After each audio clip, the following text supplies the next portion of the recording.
లత, ఏమి అలా ఉన్నావు? ఏమీ లేదే. డిపోలో ఒక అబ్బాయి చనిపోయాడంట. అయ్యో అవునా, ఎలాగా? మన అస్సాం రైఫల్స్.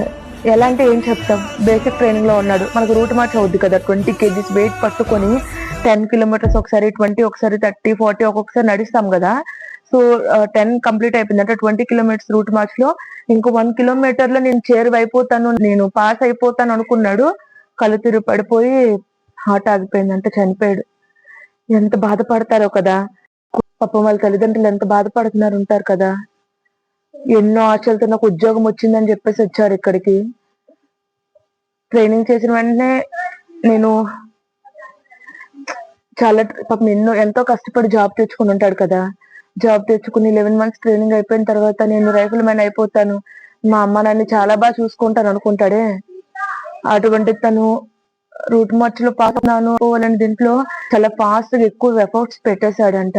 అస్సాం రైఫిల్స్ తను. అస్సాం రైఫిల్స్ ప్రెసెంట్ 2024 బ్యాచ్ అనుకుంటున్నాను. సో బేసిక్ అవుతుంది వాళ్ళకి ట్రైనింగ్.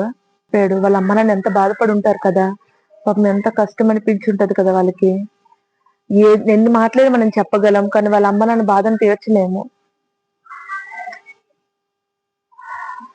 అందుకే చెప్తున్నాను, ఎవరైతే ట్రైనింగ్ చేస్తున్నారో ఏ ఫోర్స్ అయినా సరే, ట్రైనింగ్ గురించి ఎక్కువ ఎఫర్ట్స్ పెట్టేసి పాస్ అయిపోవాలని చెప్పేసి ప్రాణాల మీదకి తెచ్చుకోకండి. అన్ని పాస్ అయిపోతారు, లాస్ట్ లో మీకు పాస్ చేయించేస్తారు కూడా. మీరు ఫెయిల్ అయినా సరే అంతా బాగానే జరుగుతుంది. ఫస్ట్ మీ హెల్త్ జాగ్రత్త, మీరు జాగ్రత్తగా ఉండండి. మీరు మంచిగా ఉంటే పాస్ ఫెయిల్ అనేది ఏమంటారు తెలుసు, ఒక డైలాగ్ ఉంటది ఫౌజీలో.